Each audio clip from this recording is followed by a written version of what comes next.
Hello friends, family and other creatures of the sea. Welcome to a very special exhibition match between Korea and Europe. We have 4 players taking each other on with 2 revives available for each team. Starting the first match, in the top left spawning as the blue Terran player, representing Europe, it is HeroMarine. And on the other side of the map, spawning as the red Terran player, playing for Team Korea and Team NV, it is Maru. Alright, our first game is going to be a TVT played on Curious Minds. So the players representing Europe are HeroMarine, Clem, Reynor and Maxpax. And the players representing Korea are Dark, Trap, Maru and I believe Rogue. These are the 4. Now there's 2 revives available for each team as well, but they can't revive the same player twice. Otherwise, I'm pretty sure we'd see the same player being revived twice. Most likely, I guess, Maru or Rogue, depending on who feels better. As we're opening up with similar openers here for both players. We do see a quicker reactor coming out of Maru, as opposed to the second Reaper here for HeroMarine. Second Reaper allows HeroMarine to start moving on the map a little bit already with these 2 Reapers. While Maru is going to have more Reapers a bit later on in the game. But there is a moment in time in which there's only 1 Reaper here for Maru and 2 for HeroMarine. However, HeroMarine is actually just going to jump in. He's going to lose his Reapers for free, I think. He might end up getting 1 worker. No, he won't. Quick little repair there. Great move out of Maru, who is going to get 2 Reapers for free. Took a little bit of damage on one of the cars. And now goes up to 3 Reaper. Single Hellion is what he stays with, and we see immediately a tech lab being built here. And I kind of assume this is for the starport. The way that this starport is built, right next to the factory, I'd be surprised if we see a Cyclone. Okay, it's going to be a tank, and I guess a Viking. Oh well, it could be a medevac as well for that early tank drop. That used to be super common. Yeah, that's what it's going to be. Alright, so the play here is you go with a tank, a medevac, 4 marines, you put them in your medevac, then your 3 Reapers and your 1 Hellion will join the fight as well. And you'll start moving across the map with that. You see a relatively safe opener though out of HeroMarine with the double Cyclone. If he gets a single lock-on on the medevac before it lands, or if he can get a lock-on on the tank while it's sieging up, all of these things would be extremely helpful. Positioning of that second Cyclone is a little bit odd though. I think HeroMarine is mainly preparing for a potential Reaper Hellion attack. While Maru, well, he doesn't have that at all. Maru is coming with a Reaper Hellion plus tank attack. Now the Cyclones are moving on the map trying to catch this tank. Oh. He's a little bit hesitant, HeroMarine. HeroMarine is a little bit hesitant and that might actually cost him a bit here. Tank does finish up right now. Sees the medevac flying forward. Oh, he's gonna siege up the tank, but it will block out both of these Cyclones. Now no Cyclones in the main base. Kind of painful here. What are these 2 Cyclones going to do right now? Trying to move in position, will get a lock-on on this tank and will actually clear up this tank. Where's the tank for HeroMarine? I think it just disappeared as well on the top floor. Auto turret gets thrown down. 37 workers still here for HeroMarine, who has a very nice little worker lead. Just even if it's just 1, it's going to end up, well, actually not losing that Cyclone. So that's a pretty decent start. Cyclone and Marine in the natural though are killing a couple of workers here. Cool little move. Maru playing extremely aggressive. Reaper stays alive for now as well. 3 workers have gone down. Cyclone trades well once again as well. And this Cyclone has been absolutely banging so far. Resources lost pretty heavily in favor of Maru here. As both opened with a similar economical opener. The fact that HeroMarine has lost more is just bad for him. There's no real counter type of play that he has right now, not at this point. I guess he has more tanks, but that really is it. Turret's gonna make its way into the main base, or the Raven, and it will drop a turret most likely. For now, just stalling with that turret. Throws down 1 and will immediately kill 2, 3, 4 workers. Kind of a big deal. At the same time, Maru is just chilling downstairs here with a tank, Cyclone. Raven is here as well. Soon we'll get a second turret as Maru is pushing forward, and we'll start shelling away at this reactor, which actually can be quite annoying because it means that Viking production is going to be halted. Maru does have a second Raven on the way. Has high ground vision as well. Single Viking production has started on the side of HeroMarine. HeroMarine wants to break this. I'm not quite sure if he can. Well, actually, I know quite sure that he can break this. It's going in, no interference matrix yet. Turrets are a little bit late, and I think, ladies and gentlemen, that HeroMarine might just need to tap out. And Korea takes game number 1 here in this best of 11. Game number 2 will be played on Pride of All Towers, and once again for Korea, it's going to be Maru here in the top left. And representing Europe, we have the one, the only Zerg in the team. It's going to be Reynor. Serral not joining in on the fight here. Reynor will be the lone Zerg representing Europe, together with 2 Terrans and a Protoss player by his side. Now I realize it says best of 9 here, but that is because this overlay does not support the best of 11. I tried getting there, but you can only get best of 7, best of 9, best of 5, best of 3, and best of 1. Pool first opener out of Reynor. Probably expecting some type of proxy racks. Pride of Altar is not known to be a good map for Terran. Actually, it's known to be the worst map in the entire map pool for Terran. So I guess this is a loser's pick scenario, and Reynor went for this map. That's quite interesting. That actually is quite interesting. That he decides to go pool first on this map. He just wants to play it super safe. Doesn't want to take any risk. Immediately start 6 links as well. Maru is going to scout with an SCV, so we'll get a small lead in this game. If he responds properly to the threat of the 6 links, and honestly, responding properly to that is just leaving your Reaper at home, most likely getting a second Marine before your reactor, and perhaps even building a bunker if you're really afraid. That's what a good response is. It's not that difficult. Maru knows it, I know it, Reynor knows it. Reynor will see this SCV and is going to be, well, quite disappointed, I think we could say. Maru will not go into the main base to see if there was a quick gas there because he knows he won't survive it. I'm surprised this Reaper is going this far onto the map.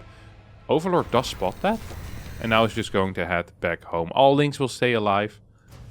Actually, we'll just... Oh. Did he open up with a gas first here? He did. Okay, so slightly different opener. I'm sorry I didn't catch that.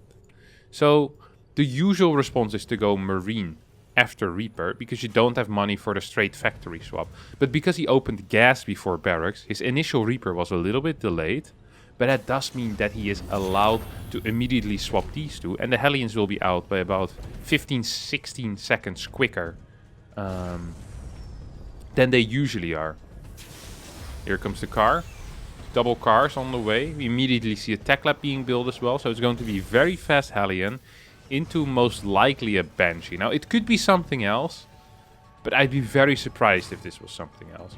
Reynor at the same time is on 3 queens already. Starts spreading creep at this point.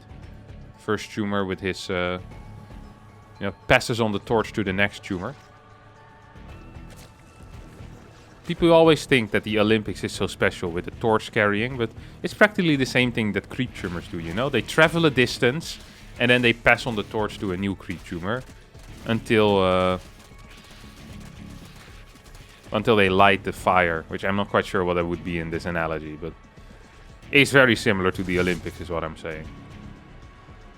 Spreading creep, that is. Alright, another creep tumor is getting thrown down. The first Cloak Banshee is on the way here as well.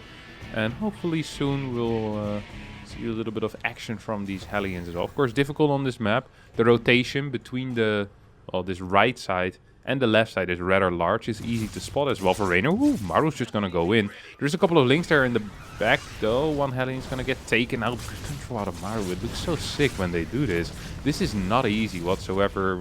Not the greatest split out of Reynor. Struggling a little bit. 4 drones go down. 4 drones against 4 cars. A couple of links have also been built though. So the direct damage isn't big enough to justify losing 5 cars here. That's just a fact. 5 drones for 4 cars and a Reaper is not good enough. However, he also killed 6 links and forced another 13 links. So that's round about another 7-8 workers that he indirectly killed. And then we kind of add it up. It might be okay. Banshee right now. I just heard it cloak. Yeah, here it goes. Cloaks into the main base, spores a little bit too late. And I guess that's another thing that the Hellions did. This is all indirect damage due to the Hellions. Because the spore got delayed. Reynor wasn't quick enough. And Maru just kept going on with these Banshees and with the cloak research, of course. Spore a little bit too late. So these 4 kills, really, the Banshee will take credit for that on a skill counter. But we know that the Hellions caused this. It's kind of the follow-up, the natural... yeah, it kind of flows naturally out of that. Delay the spore, the Banshee get the kills. Didn't really need to do any big trouble for that. Go through any big trouble. We see a quick Spire. He had a fast lair as well. Baneling Nest ain't here yet. And what is the follow? Oh, we've got triple Rax follow-up out of Maru. This is a bit of a 2-base all-in. So he's playing very aggressive and doesn't want to give his opponent the opportunity to ever take this gold base. Of course, this is the true bane of every Terran's existence. Is this gold base with 8 mineral patches. Any regular gold base usually only has 6 mineral patches, like on Blackburn, like how it used to be on Golden Wall. This one has 8, which means you just get an insane amount of mining at a very high speed. And as it's difficult for Terrans to take this early on, Zergs tend to have the greatest advantage from this type of thing. Now Reynor is completely unaware of the fact that this is a 2-base build. Reynor, I'm not even sure if he has a Baneling Nest. Okay, he has a Baneling Nest. Baneling speed starting just now though. That is really late and I think he kind of forgot it here. Here comes the push. This is a crap ton of Marines, 24 to be exact, 2 tanks, 2 Banshees still alive as well. And although the Banshees do not look super useful, they're okay at sniping a Baneling every now and then. 7 Mutas on the way, there's not a single Baneling out yet. I'm a little bit afraid right here, right now, for Europe, honestly. As I don't really see a good way for Reynor to hold this. Good scan forward, a couple of creep tumors get taken out immediately. Reynor is trying to scramble a defense together here. 7 Banelings are being morphed, but without Baneling speed, what good are they against a player like Maru? Because we know that he can split, we know that he can target fire. And he'll surely demonstrate that right now. Hatchery might get taken out before any real defense can be made. Yep, just gets targeted down. We see the double pickup. Do we have a 3rd CC being built at home though? No. This is still a dedicated 2-base all-in. And against a dedicated 2-base all-in... oh my god, poor micro. Not quite what we looked for here, Reynor. We need a lot of damage with these Mutalisks. When I say a lot of damage, I really do mean infinite amount of damage. You can't just go around losing Mutalisk. 1 Muta goes down. Baneling speed is about to finish up. We still have that 4th base for Reynor. Which means that technically his eco is going to be better, but just doesn't have the unit stabs out. Maru wins game number 2 as well and puts Korea at a pretty decent lead here in Korea versus Europe. Game number 3 here. And for Korea, of course, still Maru here.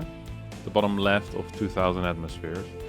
And in the top right, spawning as the Blue Protoss player. It's going to be none other than Maxpax, playing for Psystorm.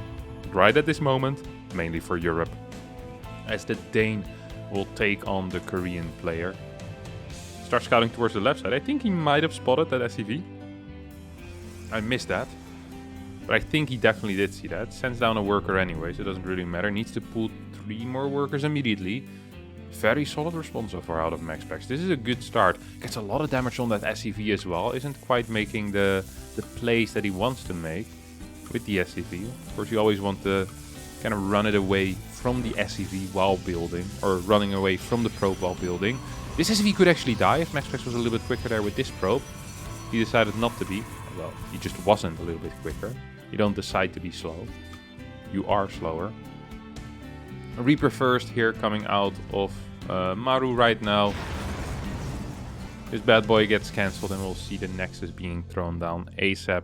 21 Nexus will come up and I'm liking this position for Maxpax, honestly. It's a good start. Starts hiding this worker. Let's see what his follow-up plan is going to be. He might actually get spotted by his opponent's worker here. Reaper's looking for the probe. Probe. Oh, he almost got away with murder there, but didn't quite. Big damage on top of the worker out of Maxpax, and Maxpax loses it as well. Curious to see what the follow-up is going to be. Most likely just going into Blink, I'd assume, right? Double Adept battery in the main base. Okay. So he wants to put on some heavy pressure here with these adepts. What's the point really though, as there's no command center being built on the low ground? Maru playing it safe. A little bit surprising to see this, honestly. This battery on the high ground. I don't quite understand it, but it's fine. Twilight is going to be the follow-up. Double adepts are out. And the question now is, will we see stalkers being produced, second gateway, perhaps a robotics facility? What are we looking at? And this is fast robo. That's a really quick robo. That is so fast. Huh. Okay, that's quite... I'm kind of... Ooh, I love this little block here. Look at that block. That is beautiful. This Reaper is toast. Maru tries to bump himself out of there. Didn't work. That was a cute little block there with a probe. That was very nice. I'm thinking this might even be DT drop. Yeah. This timing on the robotics facility just made no sense to me whatsoever. This definitely could be DT drop. And it is indeed DT drop. This adept got in. Didn't really see very much. I love this build, by the way. I think this is such a good choice here for Maxpax. I really do believe that. This is the type of build where if you're playing against a player that's just a little bit better than you, which I do believe Maru is a little bit better than Maxpax, you can just straight up win with it, with those first DTs. Now, of course, Maru is someone that plays it very safe, but he is opening up with triple mine, which means that the follow-up Raven is going to be delayed. A common thing to do is to do a double mine drop, then have Tech Lab building already on the factory, and then you can swap the starport with the factory and immediately start a Raven in case it is DTs. That is not the case here. We even see a big move out with these Marines as well. And although I said I liked what Maxpax did here, he might also be in a bit of trouble, of course. This could be quite dangerous as this mine drop is hitting fast. It's hitting quite hard. Prism's gonna get spotted by these Marines. That's a big deal. That is painful. Raven on the way. Marines immediately go back home. We see a tank starting as well. As the mine drop hits the main base, Maxpax is quick with the pool. Good Unburrow as well out of Maru, trying to deny as much mining time as possible. 2 DTs are being warped in right now. I don't think they'll do very much. The control out of Maru is so ridiculously good. Keeps 2 mines alive as well. And killed 10 workers already. This is a ridiculously good start for Maru. As this DT is going to get thwarted relatively easily. We see a scan here. This DT will get... I think it was 5 kills. Or 4 kills. Oh God, he also goes down. So 2 DTs dead. 10 workers lost on the side of Maxpax. 6 workers lost on the side of Maru. And Maru still has the potential with these mines. There's no blink out, which means catching a medevac is going to be near impossible. Yeah, look at that. Absolute pain. And he just... this is really the issue. The issue isn't losing 2 probes. The issue is losing the mining time and losing the 2 probes and not killing the mines. Because Maru's just gonna repeat this trick a couple of times, and as long as blink isn't done, he can do this 1 or 2 more times, I think, because there's just not enough stalkers. A lot of the money has been invested into this Archon drop right now, which, quite frankly, is not going to do very much because he lost 2 DTs already. This should be 2 Archons, but instead it's just a single Archon, and often this is the strongest part of the DT drop. It's the double Archon drop. What did he get with this? Like 2 Marines? Awful. Awful start here for Maxpax. The beginning was good, but once the units are out and Maru starts control... Oh my god, look at that targeting. It's so silly how good he is at this. It's so silly how good he is. He's gonna drop the mine and will most likely get another... Oh my god, he gets the save. This is the 3rd time he went in, and he's gonna come back for a 4th time. I don't think he will be capable of dropping that mine. I don't think it even matters though. 13 workers have been killed. Infinite amounts of mining time have been denied. I'm always sad that that's not a metric that we can see. But the amount of times the probes have been pulled, and I had to stop mining. I think it's over 900 minerals at this point that he lost. Probably more, like maybe over 1,000 even. It's just... the difference in supply is huge as well. This mine is gonna go in, but will get taken out. Kind of like I predicted. I wouldn't have minded if this medevac had just gone home. Boosted home, repair the medevac, repair the mine, but I also understand that he wants to try it. Scan gets thrown down, and that's just making sure that there's no robo bay being built. He's like, hey, if this is a 3 gas, this means it's going to be charged. If it's a 4 gas, it means we're fighting against Colossi. It is a 3 gas, or also against Templar Archers, of course. Would have been a possibility. But this is just pure charge with an Immortal. There is 2 Archons into the main base right now. And they're actually doing some decent damage. Problem is just the fact that there's not a whole lot of units here for Maxpax. He has 56 workers, so he came back in the work account. His infrastructure still freaking sucks. He's on 4 gates right now. Trying to go up to 8. I don't think it's going to be in time for this. There's no real fighting power in this army. It's just Stalker, Immortal, Archon, and that's not good enough. Oh my! Almost got the pick off, but not quite in time. Super Battery is going to get targeted down here as well. Archon's not contributing in the fight. Maru's going to take his 3rd game. That's it. Maru 3-0 here for Korea, as Europe is struggling to even get a single game up on the board. GG gets called and Maru wins game number 3. Maxpax gets knocked out and will be heading into the final defender of Europe. That can only be one man. In the bottom right, spawning as the Red Terran once again, it's none other than Maru. Sending out a couple of SCVs on the map. And of course, the final stand of Europe here, or at least before the revives, it's going to be none other than Liquid's Clem,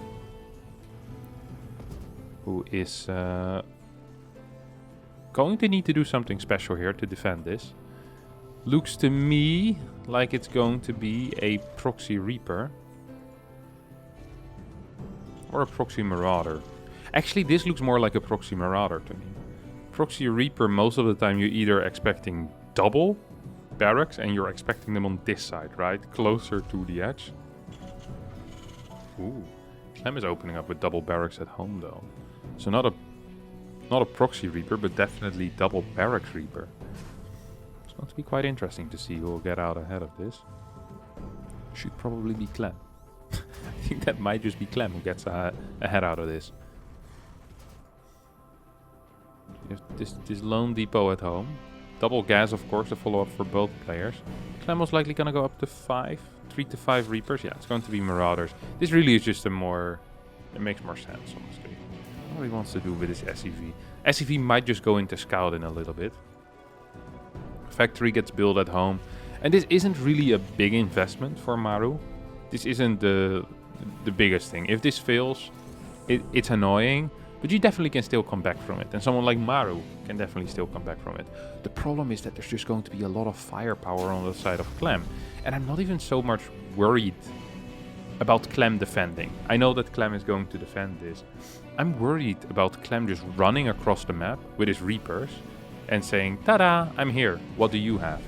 And if there is an unchecked Reaper in your main base, and I'm the one controlling it, your SCVs probably get the surround. Alright, that's no problem. Your SCVs will get the surround.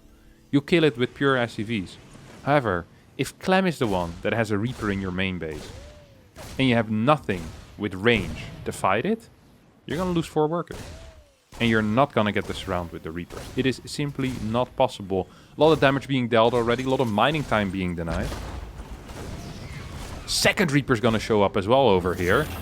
Does Clem have enough at home though? Marine production is starting. Second Reaper on the way. He's gonna get a bunker. He's just gonna give up his wall basically and say, I want to deal a lot of damage. He killed 4 workers. Is that enough to just give up your wall? I'm not quite sure if it is.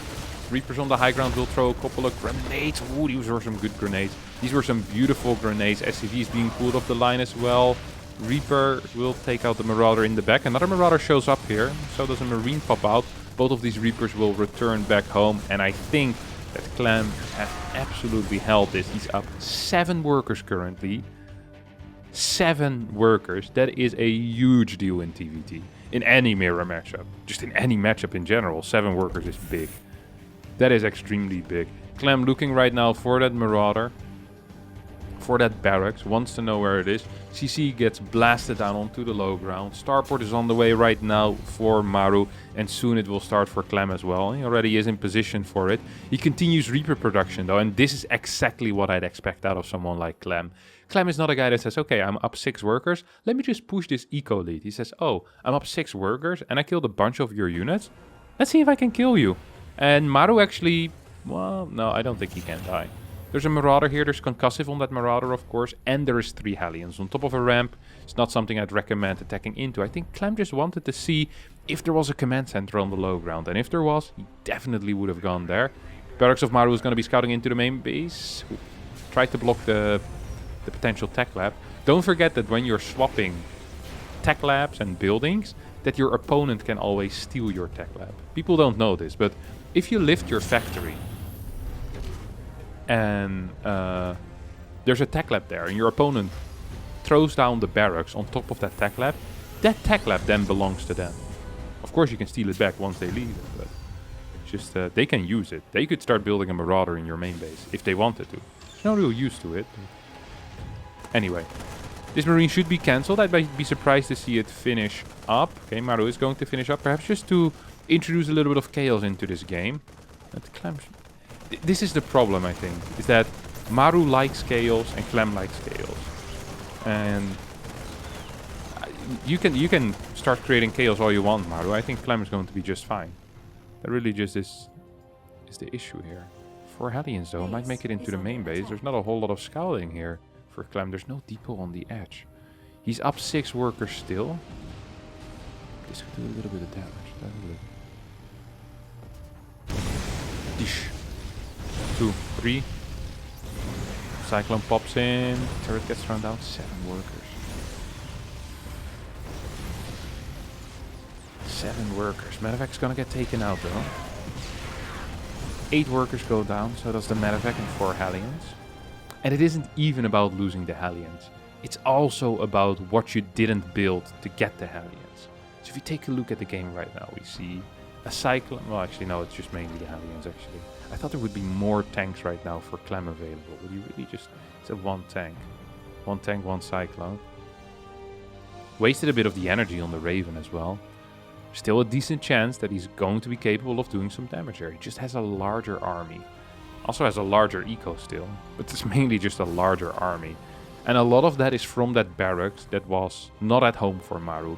Look at the units that Clem is ahead in. It's 10 Marines, it's 4 Reapers. There's just a single barrack unit on the side of Maru, and that's a single Marauder.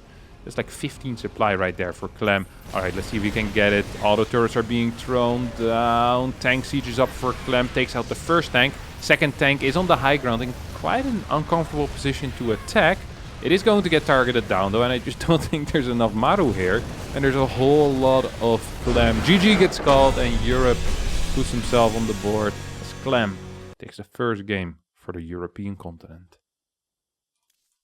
In the bottom left, spawning as the blue Terran player playing for Team Europe. It's none other than Liquid's Clem.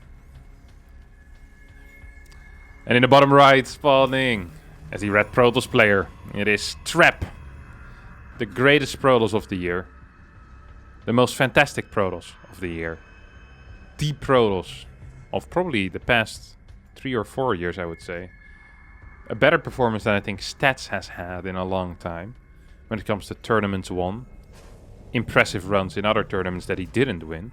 And Trap has had the year of a lifetime. He's gonna look back at 2021 as a brilliant year. He's opening up with a quick Cybercore on the high ground. And I know Trap a little bit. Alright, I'm gonna be real. Not personally, I don't know him very well personally. I don't know him at all personally. I don't even know his first name. He would say hi to me. If we would meet somewhere random. He'd be like, oh, that's you. And I'd say hi and then we'd go on with our merry day. You know, we wouldn't talk for much more than 2-3 minutes. Then we go on. However, I do know a little bit about Trap's playstyle. Because Trap is the guy to look at. And this guy, you know what he likes? He likes Blink Stalkers. And he loves Blink Stalkers. I'd be very surprised to see something different than Blink Stalkers out of him. And we see Clem opening up with a Marine into factory here. Trap! Ooh, didn't get the scout. Okay. So, this looks kind of weird for people that don't really understand how important this scout is. Like, he just saw the Marine. You would say, well, now he knows that it's a Marine first. Why would he try to bust that ramp? Because for Trap, it's insanely important to see whether there's a reactor done already, or if a reactor just started building. In this case, the reactor just had started building. And what you need to know is that means that the factory came before the reactor. That indicates that in the future, if there's going to be any type of pressure, that it's going to hit about 15, 16 seconds faster than if it was marine into reactor. Now, he didn't even see a reactor being built yet, so I think he knows that he didn't scout it. That is quite annoying, and it means that currently Trap is pretty much blind. He just has no clue what's going on right now. That's very painful. Actually, oh, I see what he's doing. Okay, I completely understand. He actually thinks that he saw that there was no add-on here yet. He believes that his probe got the look on the barracks. He didn't.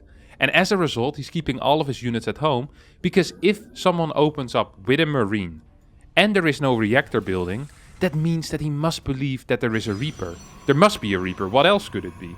Marine into Reaper. That's a build that people play. It's not super common, but it definitely gets played. There's a lot of people that love doing it. And Clem actually is someone that plays that as well. So this is completely the wrong call here for Trap. Keeping all of his units at home is awful for him. He has no info on what his opponent opened. Now he sees the Hellions. He sees 2 Hellions, and immediately he will know what's going on. He'll know, okay, wait a second, it's only 2 cars. He shows them. Most likely that's going to be 2 Hellions into Mine Drop, as that's the most common follow-up from this. Let's see how Trap will be able to save himself here. These mines, they're dropping in an annoying fashion. Oh, there's going to be some big hits. 4 workers, 5 workers, 6 worker kills. Hellions are going to get taken out, and Clem will keep 1 of the mines alive. 7 workers lost in the end for, what was it, a Hellion and 3 mines. Medivac stays alive. Now, good trade here for Clem, first of all. However, there's still an opportunity for Trap to deal a little bit of damage. And when I say opportunity, it's an opportunity, but also a necessity. You know, you need to absolutely, you need to do that.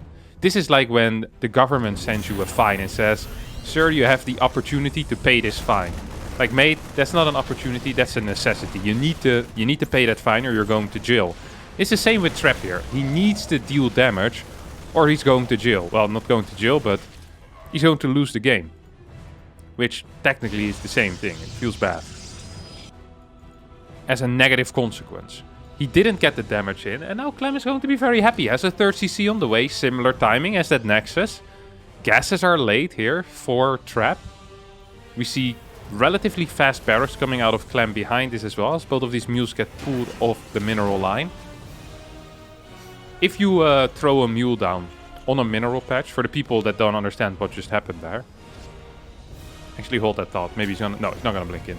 If you put a mule on a close-by mineral patch, so one of these 3, the final trip, the mule will gather the minerals and then it will explode over here. Just as it sees the command center. You know, it's about to touch it and return the minerals. It explodes with the minerals in hand. That means that those minerals are gone forever. You can't pick them up on the ground. This is not a game of co-op where resources just drop on the ground. No, that's not the case. So you'll lose these, and in the long run, that's going to cost you a lot of minerals. And often in the late game, Terrans, because of that, just have less minerals than their opponents, because a lot of them got dropped in no man's land, and they were, you know, you can't retrieve these minerals. So yeah, that's life. So I'm taking the forward base. Kind of like that. Good worker count, going up to 1-1 upgrades. We see a prison on the way. Do we have a Templar Archives yet, though? Templar Archives. It's going to be a very tough hold here for Trap. Except Trap is the one attacking. That is surprising, to say the least. This is ambitious. This is a very ambitious attack.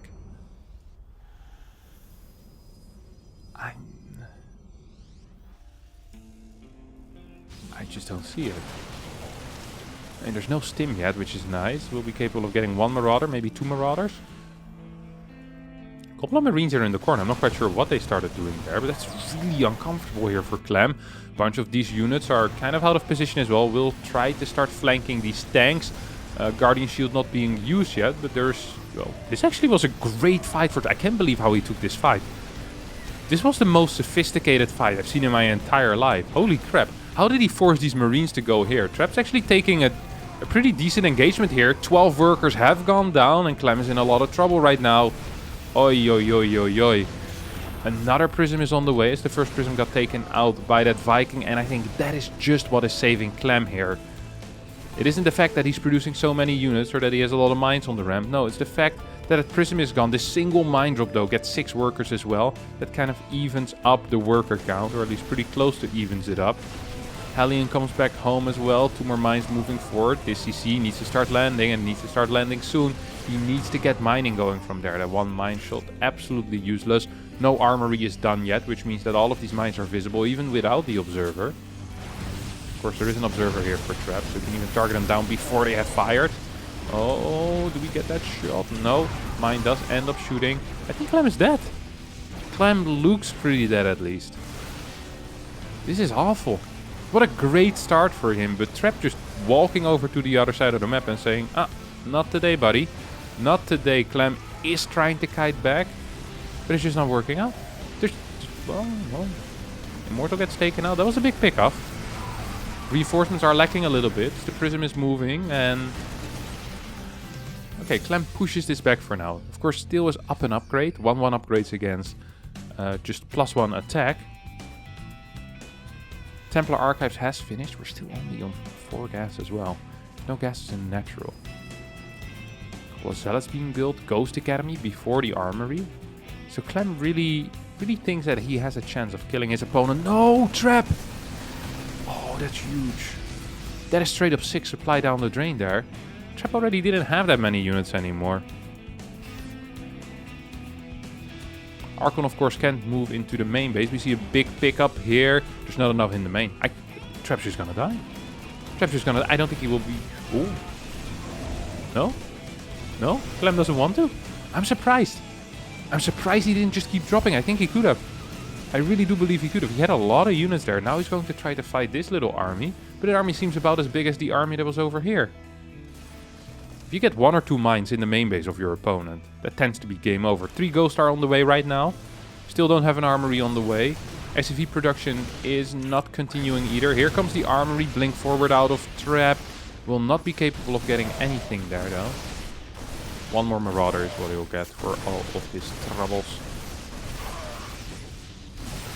This is a huge army. Absolutely huge. Madness. Couple of mines here in the middle will help out as well, of course, against these zealots. These Archons are going for a flank. I'm not quite sure why they would do that. I think he tried clicking into his own main base, and then the Archons, knowing that they would get stuck in the wall here, decided instead to get stuck over here. The brilliance of these units never ceases to amaze me. Ghosts are out right now. This run by is good. And perhaps even necessary, but you do need to run it away. You can't just lose 5 zealots. Not if you're down 30 supply already. It's giving up map control as well, Trap is. That means that this base is now extremely vulnerable. 3 Ghosts are here, a couple of mines in this army as well. +2 is finished. There is 2 Templar in this prism. And Trap says, hey, you know what I can do? I think I can just counterattack. That's exactly what he's going to do. I like that move a whole lot. Mine's going to hit at least a single zealot. 6 workers have gone down somewhere. I don't quite know. It probably was at the gold base actually. The back of this army is getting attacked already. I like this preemptive EMPs. Oh, this could be a huge EMP. Look at this. EMP! EMP! There we go. Big EMPs as all of the Templar are now out of energy. Single storm went down. Trap is running into the natural. Trap really is making water into wine here. This was a terrible situation and he's kind of salvaging it. He's still not in a great spot though, and when he loses this army, Clem once again is going to have a very powerful counterattack. These 5 Stalkers in the main base are going to get taken out. However, there's 1k in the bank here. This mine is denying all mining on this gold base though, and Clem also has a 4th already. Even though Trap killed a bunch of workers once again, I am afraid for him. I am scared. I'm scared for his life. And he is scared for his life as he sees this army move out. Clem spotting that observer, scans it. He's going to start moving on the map one more time. And perhaps for the final time this game. Trap decides, okay, I don't think I can fight this. Instead, what I'm going to be doing is just send a big Zealot run by across the map. Orbital is the weapon of choice here on that 4th base location for Clem, rather than going for a planetary. I don't really mind that, as often you don't really see attacks from here. Most attacks are from behind the base. And then having an orbital or a planetary doesn't really matter. Zealots are going to get taken out, or at least they're going to get shot at once. And at the same time, yeah, Clem is just going to pick up this game here with the mine burrow forward. 2 upgrades on the way, 4th base on location, and there's no trap left. And there's a whole lot of Clem. And thus Clem wins this game most likely. Super Battery is going to try to help out, but I mean, it's just too much damage output here. Way too much Terran. 14 workers do go down on the side of Clem. That's kind of a big deal. If this army would get cleaned up, that... is it possible? I just don't think there's enough damage output here in the army for a trap. Just shot a nice EMP as well. +2 infantry weapons is about to finish up. Yeah, these traits are just a little bit too good for Clem. Even if in the end this army gets cleaned up, there's another army coming. Marching across the map. The mines will not get cleaned either. And these mines, they will just continuously contribute to the fight. Oh, the observer actually will get these mines cleaned up. That was nice. I like that a lot. That was good. That was very good stuff. More mines moving forward as we have an EMP. EMP kind of misses the EMP, just hitting the observer. But there's freaking 5 ghosts right now. 2 more EMPs available. 3 more EMPs available at this point as a 6th ghost shows up. Medevacts are still healing as well. And trap, it is over. It is okay to leave. Sure, you disappointed your country a little bit, but I do that all the time. No one really cares. GG gets called. Clem wins the 2nd game in a row. As we saw the Korean Terran do very well, we now see the European Terran do very well as well. So the score is 3-2. Game number 6 here between Korea and Europe. And in the bottom left, spawning as the blue Terran player playing for Team Liquid is of course none other than Clem. In the top right, we have a Zerg player. Our first Zerg player for Korea is going to be Mr. Dark.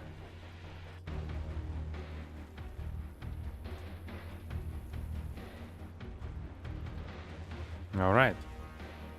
Dark versus Clem. Now, these guys have played each other a whole lot lately. And Dark has been winning. And he's been winning everything. I think he went... It either was 10-0 in the past 3 series or 7-0 in the past 3 series or so. He's absolutely been destroying Clem. However, I believe that when it's a best of 1, that Clem can do it. Clem is fast. Clem knows how to play this game. Of course, he's still good at TVZ, although he's a little bit worse than he used to be back in the day. I really do believe he can do it. And it would surprise me if he would die after having this much momentum. I just realized I have the score the wrong way around. Of course, Korea is up 3 and Europe only has 2. That's my bad. Wondering what Clem is going to play. We've seen him play we've seen him flirt with Hell Battalions lately. We've seen him do that on Berlingrad, Curious Minds, some of the smaller maps. Technically, Hardwire isn't that large either, so we could see it. The Hell Battalions have been flirting back with him as well, because he's been doing extremely well with them. His execution, well, with most things, is just very good. However, his preference, when possible, still goes to these triple CC builds. Oh, so often we see him open triple CC, Banshee, 8, 6 Hellions. It's what Clem likes to do. It's how he was raised. He was raised as a 3-base Terran. And then what do you keep playing growing up? You're gonna keep playing 3-base Terran. That's exactly what he's doing. Or well, I think what he's doing. I have to pay attention to this second refinery. So you see the factory going down right now. Show me what you got, buddy. Yeah, it's not being taken. It's gonna be a triple CC here. Let's take a look at this Reaper. 6 links on the way here for Dark. One of the many things that Dark does different than most Zergs is that he gets 6 links rather than just 4. Feels more comfortable that way. He doesn't want to lose any links. And with 6 links, that's a whole lot easier to do than just with the 4. First queen is out as well. Second queen immediately gets built. Or well, the third queen. course, a queen also popped into the main base. The Reaper tried getting something, but didn't get it. Well, actually, did he get a ling? Yeah, I did get a ling. So ends up losing 1 ling. Yeah, it's annoying. Once again, it's really not that big of a deal. What's more important is how you deal with the first Hellions, and most likely with the follow-up Banshee. Second gas is already being taken. This feels like such a Clem triple CC Hellion Banshee opener. It's actually crazy. I'd be surprised to see something different. Could also be Viking Lip or just Viking into like 6 Hellions or Viking Lip into 8. But it's just really uncommon. Yep, here is the Tech Lab as well, and these 2 bad boys are most likely going to end up switching.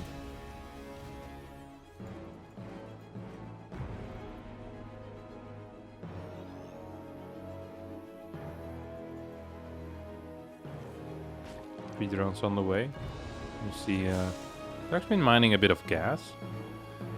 On Dark side, what will we see here? Well, he likes roaches, but recently he's kind of been going back to the double Evo style. Double Evo, lots of links, lots of banes, lots of hatcheries, of course.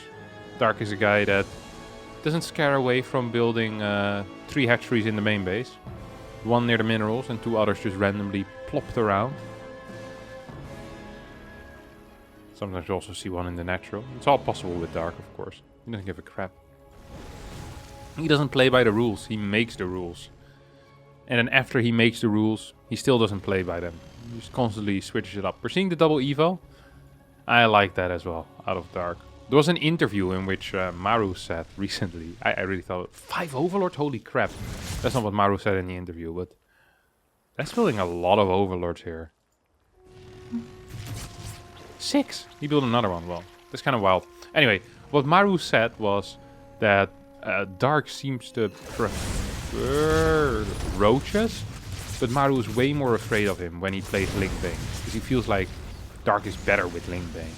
And ever since that interview, I feel like Dark has been playing a lot more Lingbane. I'm not sure how much that interview really influenced it, or the fact that he lost to Maru in such a convincing way did it. I think it was in like King of Battles or something, or TSL, I can't quite remember. Did an interview after one of the tournaments that Maru won. These Hellions are trying to do some damage, and honestly they did a fair amount. They're also forcing out a crap ton of units. Not seeing a fort base yet, but should happen soon. Baneling nest on the way. We don't have a lair yet either. Look at that. That's actually a slow lair. What actually did Clem open, by the way? We see a Banshee. Here's another. Oh, this is a Viking. Okay, so Viking into double Banshee. No wonder that Dark is a little bit surprised. Caught off guard by that. Banshee's going to get 3 worker kills. Similar to that first game that we watched. Or that second game it was, wasn't it? Reynor versus Maru. Where that Banshee got 4 kills. Of course, that had a different reason than this time around. Fort base on the way. Double hatcheries in the main. Alright, Dark. You do you, buddy. You do you. I'm not even gonna complain about it, honestly. This guy is so good. And he has a very peculiar way of using his queens in this matchup.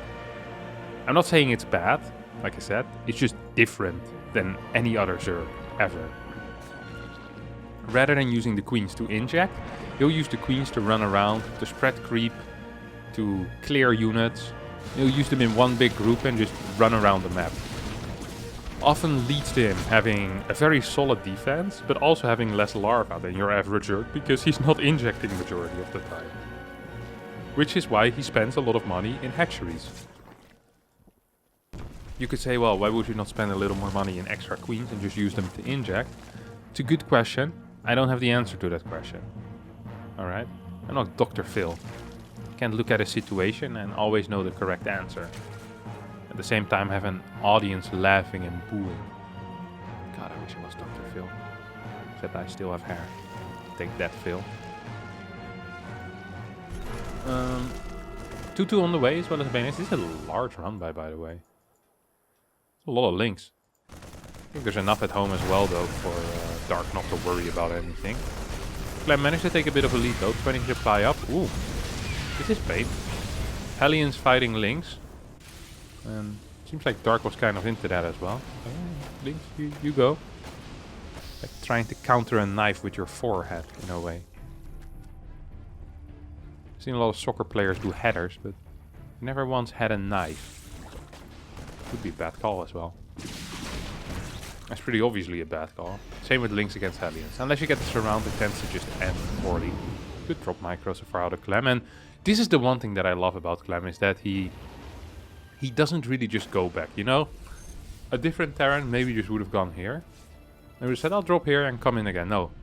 Clem goes in. He tries to drop into the main base. Really tries to force his opponent to make mistakes, and if not mistakes, at least use his attention, because Clem thinks he's faster than everyone, and honestly he might be right. Like that is one of these claims that, you know, might actually be true. If we would fact check that, we could get true out of the fact checker, or at least partially true. Gets a pickup, once again just goes in, see, and if he can't go in, then he goes away. Now he drops. A lot of Terrans would just straight away have gone here. Clem is moving forward. Bunch of Hellbats here. It's a mine as well, but that's just a single mine. It's so scary. It's so scary to do, my friend. Halfway on creep. Well, actually all the way on creep. So many links, so many banelings. 2-2 is about to finish up. We have a lot of link bane on the way. It is possible that Dark just goes for a bit of an attack here as well. I mean, his hive hasn't started yet, so he doesn't quite have that transition into the 3-3 immediately. Now he gets 4 more drones. And Dark sometimes just randomly pulls the trigger. I've seen it happen before. Yeah, he's moving out. This could just be a run by, but there's nothing at home. I wouldn't mind if he keeps a couple of banelings at home here, though. You really need to keep a couple of banelings at home, because Clem is going to stay on the map. If you don't have any banes whatsoever at home, you could just lose a lot of bases. This little drop could still be dangerous. Now, there is a crap ton of queens, of course, but queens against 2-2 marines are not going to trade too well. Links and Banes are trying to push into the natural. Are they going to be capable of doing that? No, not quite.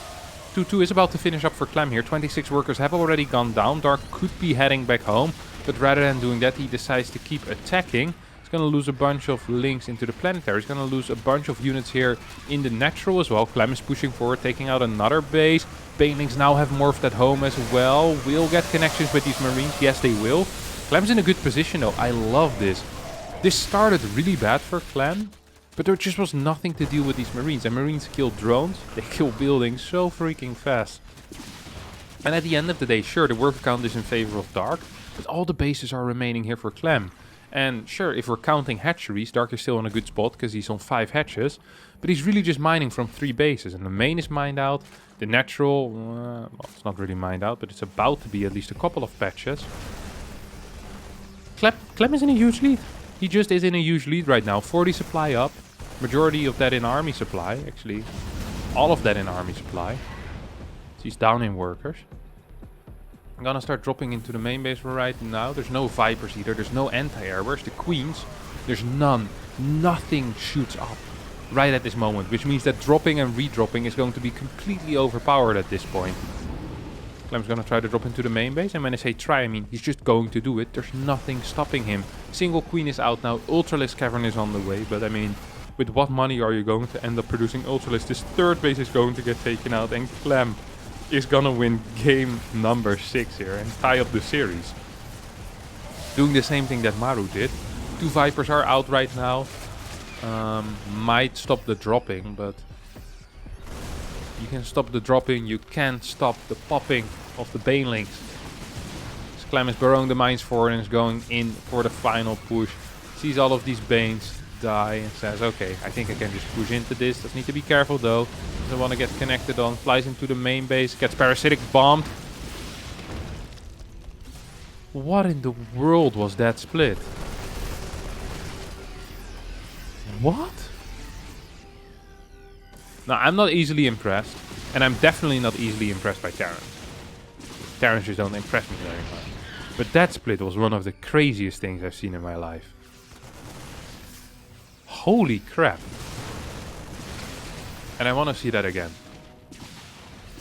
A couple of times. I'll put that on repeat for the rest of the day.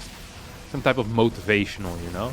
If these guys that can do like a handstand with their pinkies while juggling with their feet.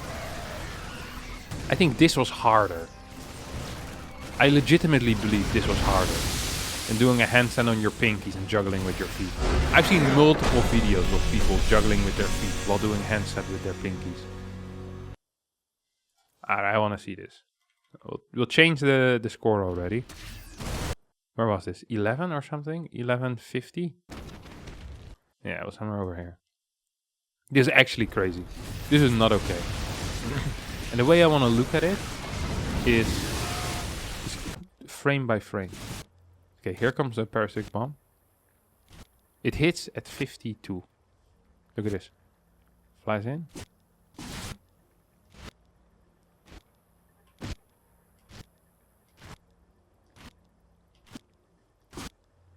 It's all at the same time.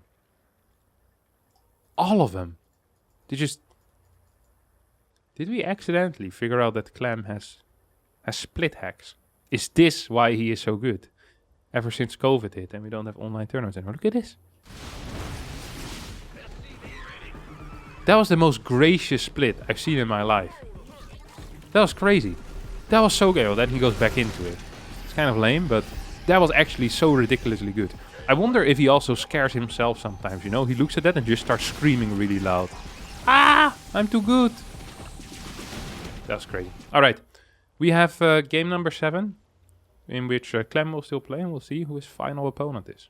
The score is 3-3. And for the 4th time in a row, the player in the bottom left corner, playing in the blue trunks, is none other than Clem. Playing for Team Liquid and representing Europe. And in the top right, it's the 2nd Zerg player in Team Korea. It's none other than Rogue.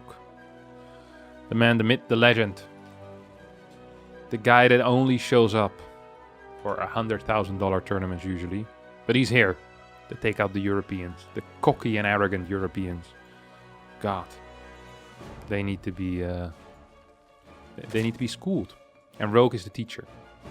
And what a teacher he is. And he teaches with a lot of pain for the student. Let's just put it like that. If you want to get a lesson at Rogue School, you have to pay an MMR very often. Or you have to pay in your prize money, because that is going to go down.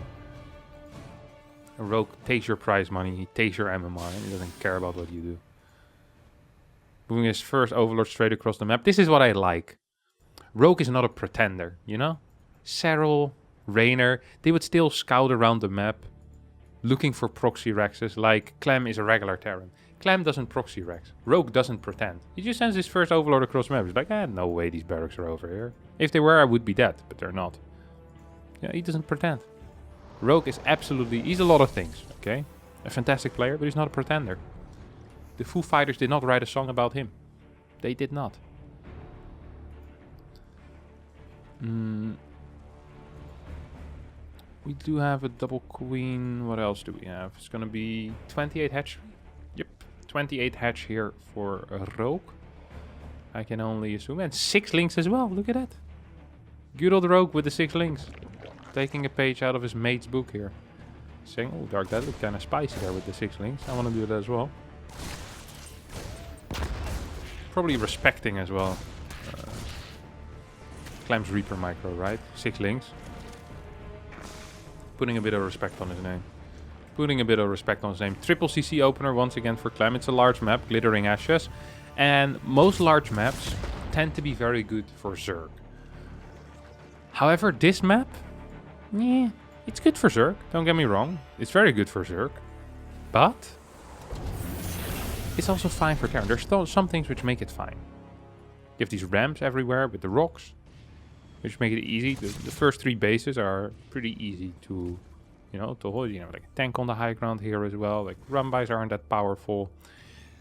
Whenever I talk with Terrans, they'll go, yeah, Glittering Ashes. Sure, it isn't the most brilliant map for Terran, but it really isn't all bad. You know, if you compare it to... They much prefer Glittering over a map like Jagannatha, like we had in the last map pool. Pride of Altaris. We often see Glittering Ashes, even in like best of 5s, best of 3s, we see it sometimes. I'm not sure what else they would veto though, when I think about it. I guess Pride of Altaris first, and then what? Hardwire? I have heard Terrans complain about Hardwire more than about Glittering. But maybe, I don't know. I'll need to ask some. For now, though, we have this Reaper just throwing a grenade every now and again. Raven opener out of Clem. Okay, I like it. No, I dig it even. I'm a fan of it. Yeah. The Raven opener, this is one of the openers that recently came back. And now, I don't like to give the Battle.net forums too much credit. But the Battle.net forums have been talking about the Raven as a means to clear creep for a very long time. Usually the Battle.net forums kind of they have some oversights when it comes to the Raven. The fact that it's a unit that gets easily targeted down, is not great against queens. In order to constantly clear creep, you need to repair it a lot. It can't really kill workers like Banshees can. It doesn't give you the same amount of control. So there's obviously some things... This is foul play.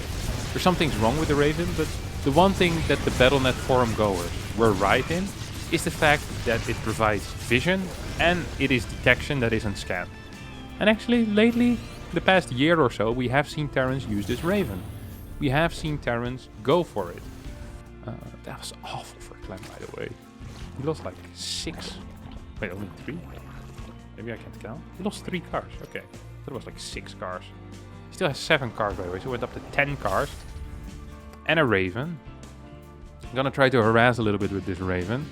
We'll see if he's going to be capable of doing just that. Triple barracks behind this as well.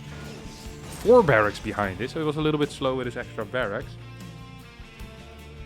That's painful. It means his first push is going to be delayed as well. Of course, the 10 Hellions also not contributing to that. Let's see, can we get... Hello, Clem? Can we get a turret? No turret. No turret. Hatchery also kind of late. I wonder if he's just going to go attack this. That actually is possible, you know that? That he just goes here with his 7 Hellions, throws on 2 turrets, and actually takes out a hatchery. It wouldn't surprise me. It really would not surprise me. And here comes the Raven. As the guys on the Battle.net forums right now, as they see it, they're like, oh my god, it's so brilliant! Not quite realizing that this guy almost died without contributing anything to the fight. This is a 200 gas unit that so far killed 2 creep tumors. Nice unit. Great. I'm glad we invested resources into that. Like when NASA builds a rocket just to shoot it into the sea. Like, well, there go the tax dollars. Yes, but we're winning the space race. True. Alright, what else do we have here? 7 Hellions, 10 Marines, a Reaper still alive as well. These pricks always stay alive. This must be very frustrating for the Hellion, you know? That this Reaper can just heal itself. Why didn't they build this into the Hellion? Hellion is a higher tier unit. I'd be extremely jealous of the Reaper. I'm not saying I would shoot it with my flamethrower, but if he gets caught in the crossfire, there's nothing you can do about that. If I were a Hellion. Yes, lucky Reapers that I'm not. Now, this Ramba is gonna get shut down. And actually get shut down pretty hard. 7 workers do end up getting killed. A bunch of links also went down. Not the greatest trade there for a rogue. And you could say, well, workers mean that there's going to be less eco, but it's not necessarily true, because Clem already was fully saturated on minerals. That's really all that matters at this point, because he's playing Marine Mine. Having more than 4 gases is kind of irrelevant, honestly. So it really only cost him money. It didn't cost him a lot of mining time. You have another run by being set up here. Rogue actually is a very low worker count. 73 only. He's going into Burrow. Bailing speed is going into Hydra then. This is a map that is particularly good for Mutalisk because of its size and because there's so many little chokes that might be difficult to break with things like Pure Lingbane or Lingbane Hydra. I'm surprised to not see a Spire go down, especially because Rogue's extremely good with a Spire. I really do believe that is his specialty. I know he doesn't always play it, and you can't always play it because it's mapped up. Oh, yeah, this guy has a story to tell at home. Big run by, as these Marines and Hellions are also going to have a story to tell at home, as long as they survive. Not the greatest hits with these mines. 2 workers have gone down so far. A couple more might hit the graveyard soon, though. No, they're actually going to survive. Majority will survive. That's cool. A lot of mining time lost, but good trades for Clem so far. This 1 mine hit was absolutely huge. These 8 banelings that just went down. Good lord, that was big. Oh man. Oof. Hits the queen there as well, so we still have the Raven alive. He's gonna throw the turret. Oh, that was an F2 maybe. Takes 1 hit from the Spore. That's brilliantly placed turret, by the way. Now starts working on this Spore. And we'll start once again working on the drone as well. 9 kills on this Raven. 10 kills on the Raven. As the Battle.net forums are cheering in relief that their unit is doing exactly as they said it would. The Raven is the ultimate backseat unit. Like, whenever someone doesn't build, it's like, hey, why didn't you just build a Raven? Yeah, it's not great. Hatchery gets sniped. 4 bases right now. 4th base also on the way for Clem. And Rogue's just pulling the trigger. He says, hey, I'm not in a good spot. I need to do something. But I'm not quite sure if moving across the map with 35 links into 12 mines is going to be the correct answer here. If this was Jeopardy, I don't think he would have gotten any points. I'm pretty sure he would have lost points. Is it impossible with Jeopardy? I'm quite sure. I never really watched Jeopardy. Cap show. 3 drones have gone down. Still 4 base only for Rogue, as this 5th is just now being set up again. Marines are trading with the Hydras. It's not the greatest trade of their lifetime. This trade, however, is the greatest trade of the lifetime of this mine. It was the first hit, so even if he would have gotten nothing, it would have been the greatest trade. Also the worst trade at the same time. These were sick mine shots. 14 workers have gone down, largely due to these Marines. Maybe the Raven also contributed, I'm not quite sure. It did end up dying, probably flying into the Spore. So you see the Spore with 1 kill. A static building taking out your 200 gas unit. You hate to see it. You just hate to see it, guys. Marines trading well, nice targets. I mean, this is over. Once again, Clem is doing it. He's gonna put the 4 on the board here for the Europeans. Europe's going to take the lead for the first time in this, well, potentially best of 11. The first revive will need to be used here for Team Korea. I'm curious to see who they will revive. Will they go for Maru or will they save him for later? Perhaps we'll see a Pride of Altaris pick right now. And we'll see Dark or Rogue come back. GG gets called. And Clem wins for the 4th time in a row against Korea. Game number 8. The first revive for Korea. The map indeed is Pride of Altaris, as predicted, of course. Top left spawning is the blue Terran player, playing for Liquid and representing Europe. It is Clem.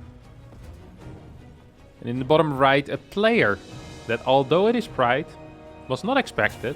It's going to be Maru on Pride of Altaris. I should also do the zoom in here, of course. The reason why that's not expected is because this map is really good for both Protoss and Zerg against Terran. So playing a mirror matchup kind of seems like an odd choice, I would say. I just don't understand it whatsoever, to be quite honest. I really don't. Why would you waste a good map like this for a TVT? Maybe Maru feels really comfortable on this map. Maybe he has some secret build. Maybe he has a build that isn't secret, but he just likes a lot on this map. Maybe he just loves the map and just loves gold minerals. Who knows? Maybe when Maru isn't playing StarCraft 2, what he does is he sells gold. I had a guy in my high school who bought and sold gold. So he would buy it off of people and then resell it. It's a gold seller. Seems like a weird thing. He's the ultimate middleman. He also was a coin collector. Collected old coins. He knew a lot about coins. It was his passion, the coins. Loads of them. Actually crazy. And he could tell you entire stories about the coins, when it was made, how many of the one coin there were, and how rare it was. It was great. Nice guy to listen to as well. Hope he's doing well, still selling gold. If so, I'd have a customer for him in Maru, perhaps. But we don't know. We don't know that. Clem is... is he proxying a starport? God, Clem is such a cheeky kid sometimes, you know that? Such a cheeky little... Look at this! There's the balls on this guy. That's what gets to me, you know? Is that he just doesn't respect anyone. This is the problem. Not just with Clem, but with the entire Zoomer generation. They just have no respect for their elders, for the older generation, for the millennials. Like me. Well, Maru actually is slightly younger than I am. 23, 24. Freaking starport proxy in TVT. He's gonna build 4 Hellions, drop them into his opponent's main base. This is... I just love this type of stuff, you know? I think this is great. You just had a 4-win streak against Korea's best behind you. And the next build you do is a freaking proxy starport Hellion drop. Against perhaps the greatest Terran ever. Let's take a look at his build though. Let's see how good this is for Maru. How good this is going to be for Maru. Maru opened up with a Hellion and a mine. So that's 2 factory units before the tech lab. And Maru is completely expecting something to happen here at the ramp, okay? He's playing around this ramp. He's not expecting this drop whatsoever. I think Clem is going to do a lot of damage. This depot is big. But there is a corner here. There is a little corner of darkness. In which there's nothing for Maru. He just doesn't have the units. Okay, this is really good for Maru. The fact that he sees this coming. The fact that he sees this coming is big. Clem doesn't warn his opponent with a shot on the depot. Well, he actually does in the end. He's gonna get 3, 4, 5? 4 workers. 4 workers, but those were free. He got 4 workers for free. A couple of Reapers are gonna make it across the map though. Cyclone's about to pop out. Good luck with your Reapers, Maru. Enjoy. Enjoy your time in your opponent's main base. Getting absolutely slaughtered by Cyclone. Hello? Clem, we're gonna need a response. Clem not with a depot on the edge. He's gonna lose 2 workers. Kills a Reaper though. Still like... Oh, Clem's gonna catch him. He's gonna catch him with the cars. The cars are doing it. 2 Reapers. Both of them will go down, of course. The car's faster than the Reaper. Hello? Reaper in the middle. Reaper in the middle. Can we get a word on the Reaper in the middle? I think we'll get this, right? And this is the chase of a lifetime. The Dukes of Hazzard is nothing compared to this. Maru actually does see the starport and sees the fact that there's a Raven being produced out of it as well. Second Raven on the way already. Even. Clem in a lead though. I like this little lead here for Clem. As he's still trying to hunt this Reaper. But perhaps the Reaper is going to hunt himself here. Like the deer walking into your shotgun. Do you hunt deer with a shotgun? I don't think you do. Hunting is kind of low test. So I don't know too much about it. Double Vikings. Cyclone, tank, second Cyclone. 4 Mariners. 8 Mariners on the side of Maru. And a 3rd CC. 3rd CC is about the same time as Clem. Clem's like 10 seconds faster, but that's not a big deal. It's actually a very minor deal. Marine's gonna pop over here, see the starport. Do you just go home with the starport? Yeah. Yeah, I mean, might as well, right? Oh, there's a second starport already. This is kind of like your second starport. Like this is the first love, you know? This is the high school sweetheart. Clem said they would stay together forever. Homie already has a wife. This is now his side piece starport. Look at that, he's flying home. Gonna come home to one hell of a surprise. You gave her the reactor? Yeah.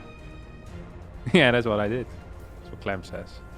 It's kind of messed up, Clem. It's not funny. A little bit of honor and prestige. Not even gonna stay in the, you know, in the main house. It's like the expansion, like your holiday home. You're not even gonna give this starport a reactor. It's all types of messed up, man. It's all types of messed up. I can't believe you're my teammate. Scars are getting a little bit of damage though. First, these SCVs are gonna get taken out. I like that. I mean, these cars are getting more and more useless the longer the game goes on. Mine's gonna get taken out as well. We have... I don't think Clem can fight this. There's just more Raven energy on the other side.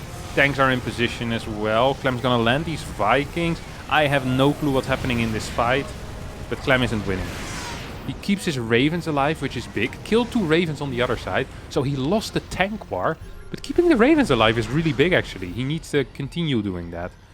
Lost the air battle in some way, where he lost the Vikings, but kept... And he has more starports, let's not forget. Even though this one is still without a reactor. It's painful to see. Someone I respected. Used to respect. This was a Raven and a Viking for free though. It's not quite what you want in life. 3 Vikings right now are being produced. Which means that eventually Clem should take the lead. He actually already took the lead when it comes to the air count. He's still down 1 tank. As Maru really wants this this watchtower, and for a good reason. This watchtower is huge. Now Clem could technically start producing a Liberator from this as well. A Liberator could force his opponent back. Could force his opponent to, you know, just relax a little bit.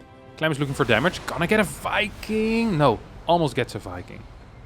But he's up in Vikings already. He's up 2 Vikings right now. He's gonna be up more Vikings.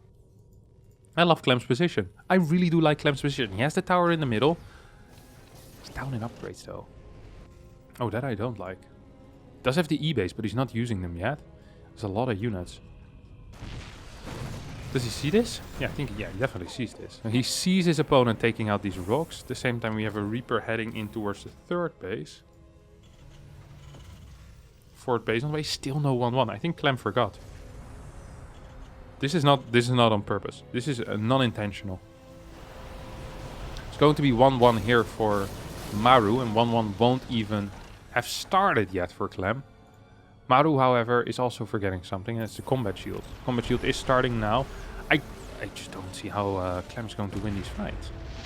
I mean, down 2 upgrades is huge in Marine versus Marine battles. High rate of fire on both sides, which means that both armor and attack are going to matter a crap ton in these battles. Good control out of Clem here. Is going to take out, I think, 2 Vikings.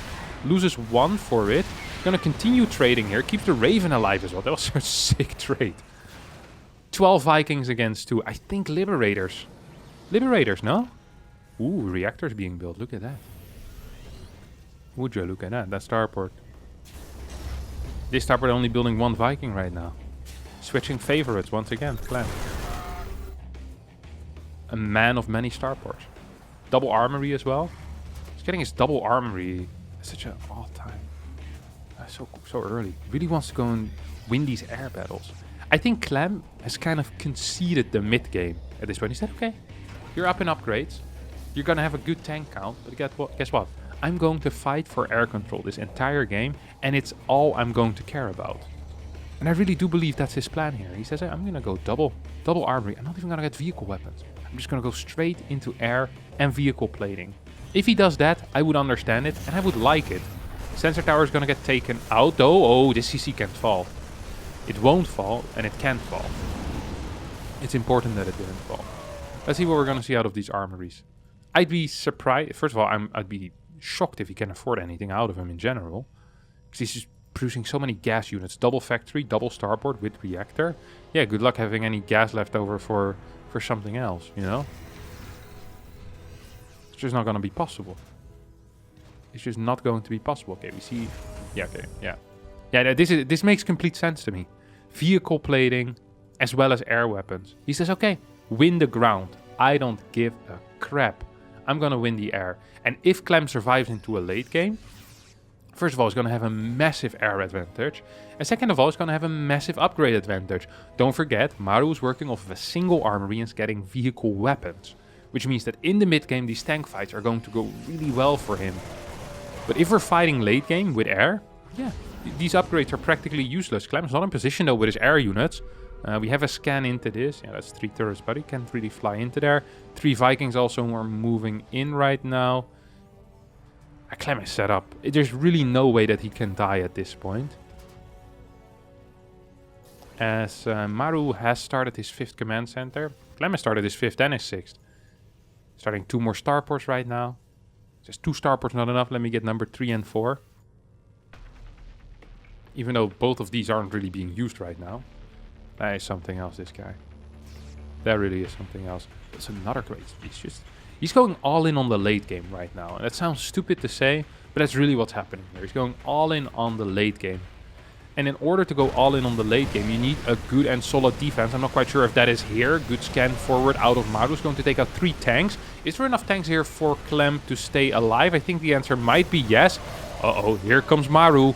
Maru coming in. Up 2 upgrades right now. Huge anti-armor missile. I think Maru just broke. He broke him. There's just a little bit too much damage. Tanks can still move forward. Clem went all in on the late game. And Maru said, okay, that's really cool what you're doing over there. I enjoy that, you know, that's cool. I'm also going to be transitioning at least a little bit, getting the Corvid reactor for the Raven energy. But I also want to test you. I want to test your defense. And the defense just wasn't solid enough. And right now, Clem in a world of trouble. Is getting the, what is it, the smart servos. Increasing the decreasing the transformation time. But there's just not enough tanks. There's not enough units. Upgrade's not good enough on the Marines either. And Maru is going to break Clem. And for the first time in 5 games, Clem's in a really bad spot. And even worse than just a really bad spot, he is freaking dead right now. There is no ground units really left. Maru is moving in, and I think Clem needs to tap out. As these Vikings, I mean, they can land and they can probably clean this up, but the problem is the follow-up here. We have a gold base for Maru as well. We have continuous reinforcements to this position. The tank count is way too large. 13 against 3, 4 at this point. Upgrade still better for Maru as well. 2-2 against 1-1. 2-2 is about to finish for Clem as well, but I don't think it's going to finish in time as the tanks are leapfrogging forward. Here comes the landing of the Viking with smart servos, with the Marines and the other tanks. So just a little bit too good. GG gets called. And Maru ties up the series here for Korea. 4-4. In the top right, spawning as the blue Terran, of course, still for Team Korea. It's going to be none other than Maru. The first revive here has been used for Europe as well. And who is it? Is it Clem? No. It's Reynor. As the red Zerg here in the bottom left. The map's going to be Hardwire. Pride of Altaris has already been used. So perhaps this was a play out of Maru. Not to take a map away from his teammates, but to take a map away from the opponent. Doesn't want to play Pride of Altaris again against Reynor and says, hey, rather than playing Pride, if you want to revive Reynor, you need to play a map that's slightly better for Terran. And that is any map in the map pool that isn't Pride. Hardwire it is. Let's see what Maru has planned. First game against Reynor, of course, he went for... What was it again? That Hellion run by into the Banshee, into the unexpected 2-base all-in. The 3-Rex tank push. Did a lot of damage. Actually did so much damage that Clem died. Or sorry, that Reynor died. That's more than just damage. It's a fatal blow. We should describe it.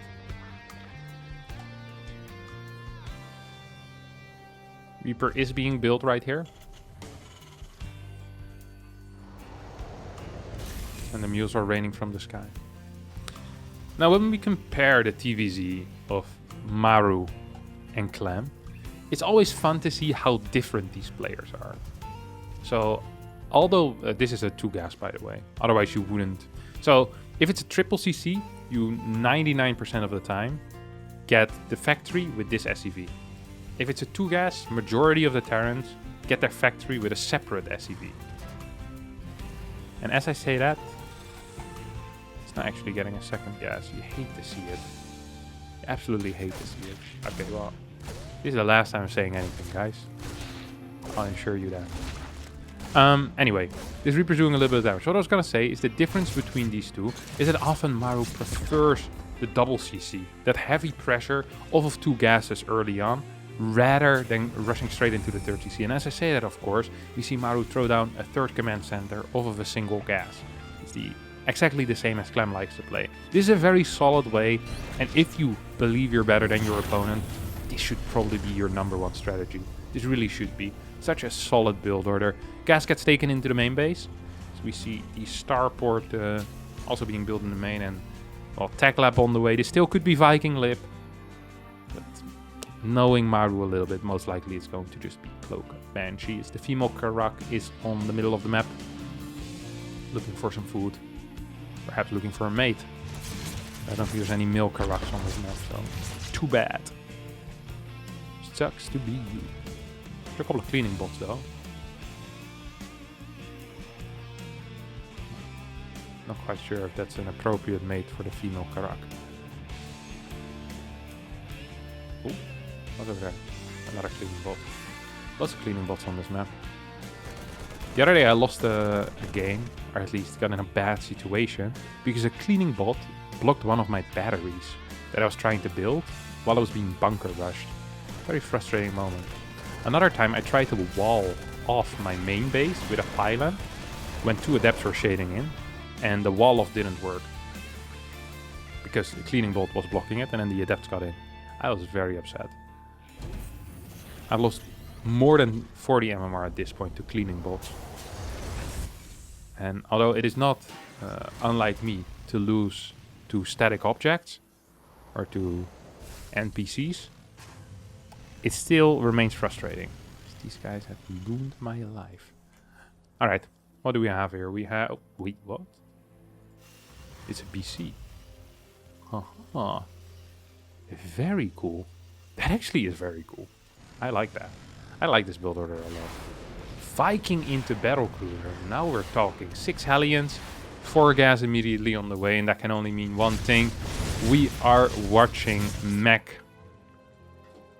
That's something we don't see every single day. The reason why you don't see it every single day is because it's just not that great in the hands of most Terran players. That being said, Maru is not most Terran players. He is an extraordinary Terran player. He's the type of guy that can make anything work. I like that he's hiding the extra Hellions so far, by the way. He's like, hey, I don't want you to know that I'm getting 15 Hellions. He doesn't even want him to know that he's getting 10 Hellions. So he's showing a single Viking and 6 Hellions, which would be the appropriate amount of Hellions to build if you're only opening single Viking without a Liberator. There is no spores on the way. Reynor bought it. Oh, he bought into this real big. In a big way. He's getting the 1/1 upgrades as well. This is going to be one hell of a surprise once this bad boy blinks in. Look at it. Yep. Oh, blinks forward, so unlucky. If he would have gone to any of the bases, he would have been capable of doing a whole lot here. Now with these Hellions, he still might be capable of doing a fair amount. He's moving forward, trying to take out as many links as he can. 22 links are in production. Once again, there's still not a single spore in any of these bases. Oh no, that's not true. There's 1 spore over here. No spores in the other bases though. 10 workers have gone down already, and Maru is doing some big damage right at this moment. Battlecruiser is gonna go back home. A couple of queens also went down, I can only assume. Yep, 2 queens went down, 13 workers, and Maru is going to be very happy with that early game. Following this up with 4 Hellions again. Okay, he's gonna continue the Hellion production, saying, I see that you didn't build a Roach Warren, so good luck against these cars, my friend. That's actually going to work. I actually do believe that is going to work out. Double armory here. We have the Infernal Pre-Igniter and the tanks coming out as a follow-up. So no Hellion Cyclone shenanigans. No, just straight into them tanks. That's interesting. Going for a very defensive approach. Follow-up here for Reynor is going to be a Roach Warren, most likely Lingbane Ravager. Low worker count though, creep spread absolutely phenomenal, especially for how crazy that early game was. I'm loving this creep spread. The amount of tumors on the map currently is what, 39, 7 minutes and 21 seconds in. Like this is the type of creep tumor count that we would see when Reynor is playing against the AI easy, you know? That has 3 Marines at the 6-minute mark. But this is against Maru. He's freaking 39 creep tumors, 7 minutes in. That is a ridiculous amount. That really is a ridiculous amount. Sure, he has a lot of queens, but this is, yeah. These guys are so fast. It's actually crazy. Carapace upgrade helping out here. Range upgrade also being researched as the Spire is on the way. This is not going to be a Mutalisk Spire. No, this is a ooh, Baneling speed finishing up. This is a Spire for Corruptors, most likely. Roach Corruptor, Baneling is going to be the are going to be the weapons of choice here for Reynor, as Maru once again fights through these links, chews himself through that first layer of Zerg defense, and now the second layer of Zerg defense isn't really here yet. A bunch of these workers very low, 1 more shot. Gets 11 workers one more time.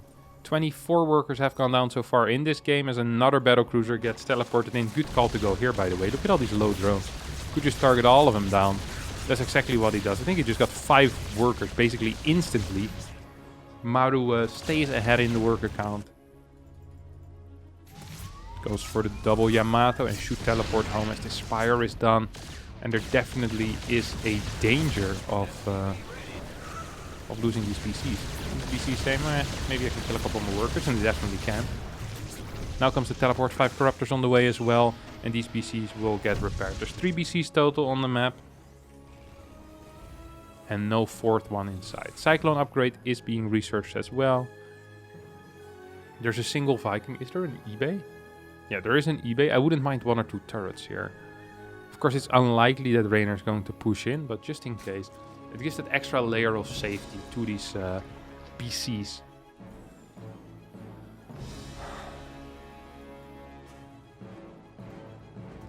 Just 1 or 2 turrets. You don't need that many. Just 1 per base. Yeah, I really do like this forward turret.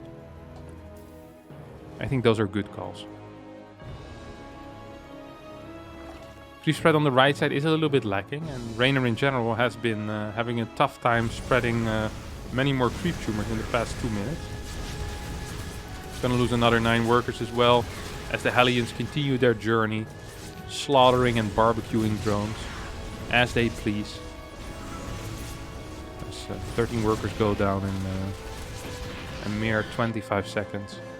These 3 BCs are looking for some damage, and I think the only damage they will find will be found with the Yamato cannon in the near future, as the map vision of Reynor is just a little bit too good. Always having these links on the sides and making sure that he knows what's going on. Pneumatized Carapace is about to finish up, which means that Overlord spread is going to be a possibility. As the 5th base right now is being taken here for Maru. Maru honestly in such a solid position, with a double armory as well. He's getting a couple of Cyclones, but not too many either. He doesn't want to go too heavily into those Cyclones, as he bumps up the factory count to, I think this should be 7, if I'm counting correctly. No, sorry, 5 in the main, so up to 8 actually. It's a more natural count than 7.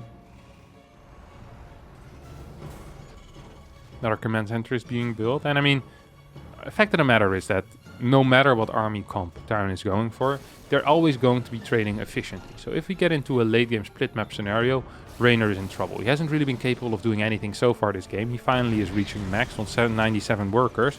At the same time, Maru is reaching max with 87 workers. So both players playing very high eco, high trading capabilities, lots of reproducing of units.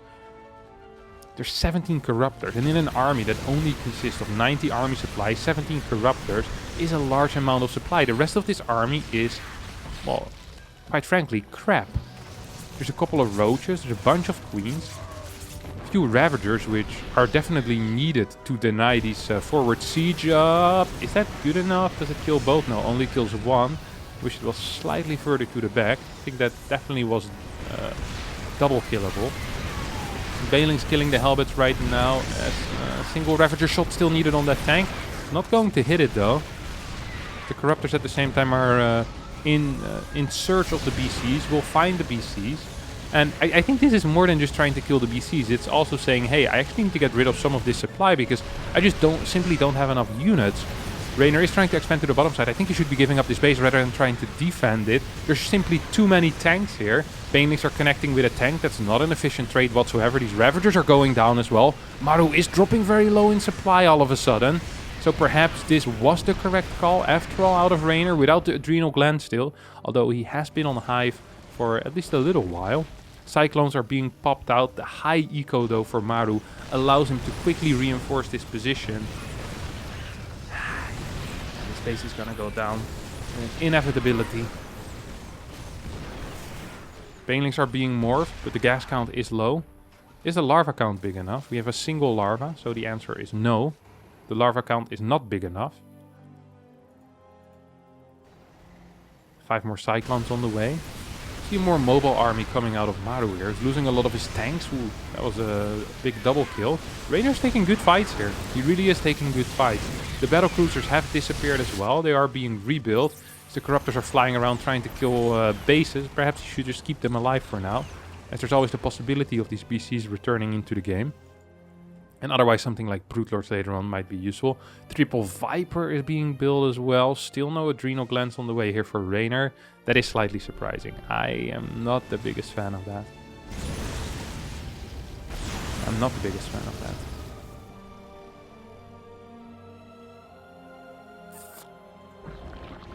Gas 9 and 10 being rebuilt, as of course this base isn't mining any gas no more. Maru right now is going to be up 1 mining base. Unit lost in favor of Maru as well. Production is good for Maru. Upgrades, fantastic for Maru. creep spread. Looks good for Maru too. So altogether we could say that this is a situation in which Maru will thrive. Roaches get taken out, these spines will get blasted down as well, bursted down by these cyclones. The Helbets need to come to the rescue of their mateys. Lynx instead are just going to take them out. Adrenal glands still not here. This is an upgrade that gives an insane speed increase. It is stim without losing the life. It is the Glaive Adepts. No, it's just like the Glaive Adepts. Yeah. Very similar. Raven is being built. What? So it could either be for detection, for some type of infestors that might be burrowed, but also the possibility of this being for an anti-armor missile. A couple of tank shots, a couple of Helbet. The Helbet splash might be useful to have the anti-armor. Raynor's feeling ballsy here. I'm not quite sure if he can though. Can he feel this ballsy? Well, he can, but I'm not sure how useful it is. Yeah, he can't really start moving on the map. He needs to start spreading some creep again. Needs to get his army together, get these Vipers going into the fight. Where are the Vipers, Reynor? They're moving in right now. Not a single blinding cloud yet, though. It's nice that you have Vipers, but if you don't use them before the fight... Like, the blinding cloud doesn't really help if it's not in the fight. It's nice that you have 3 full energy Vipers. A couple of abducts perhaps could help out. They definitely are helping out. We could have a couple more abducts if we truly want to. These were good engagements. Really good engagements. Single battle cruiser is out. Let's see how this time Reynor is going to try to engage into this. You get the blinding clouds. We have 1, not the greatest. 2, it's okay. I think Reynor is going to get the clean up here. The anti-armor missile did end up landing. Both of these tanks are going to fall. Tanks on the right side are falling as well. More links are being rallied in right now. The work count still is high for both players. No adrenal glands yet here for Reynor. That's painful because he's using these links not only for tanking, but also for fighting a lot. Whenever these Helbets get cleaned up, these links try to attack the tanks, and they try to kill the tanks as quickly as they can to move on to the next tank. That is something that adrenal glands definitely would benefit Reynor. 3 more factories on the way right now for Maru, who wants to increase the reproduction rate in his Terran kingdom. It's the 7th base is being transformed into a planetary. We still don't have that adrenal glands upgrade going. And that is an issue. That really is an issue. Oh, that's a free tank. That's a free tank, buddy. I think we can get that. Really do believe we can get that. It's not going to go for it, though. That's going to go for these tanks. There's a couple of Hellions there. Once again, with Adrenal, this would have already been dead. This would have been a way better trade. Now Reynor's going to end up losing a lot. Tank is going to fall. Those are some big piles. Hitting both of the tanks at the same time. We have no more blinding clouds left though. I think Reynor might just be winning this fight as the Ravager piles are just dealing a little bit too much damage. 48 Ling Remax as well. Out of the young Italian. Still only on 6 bases, and the fight still in general going in favor of Maru. The longer this game goes, the more Maru starts mining, the harder this game is going to get for Reynor. Single battle cruiser is being pretty annoying. It's actually going to be capable of sniping this base. That's painful. That means we're now on 5 bases again, and this base is empty, this base is empty, 3rd base is empty. We're of 2.5 mining base currently. It's not a very high number. Once again, Maru's gonna kind of rotate towards his right side with a Hellion Cyclone based army. Taking out these bases on the right side is real easy because there's no creep there whatsoever. Links around on this planetary. They take it out quick.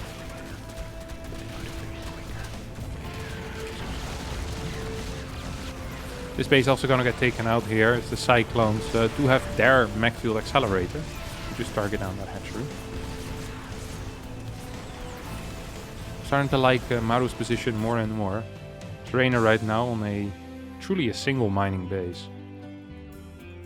Isn't mining from this, mining half from here and half from here. So it's 8 patches he's mining from.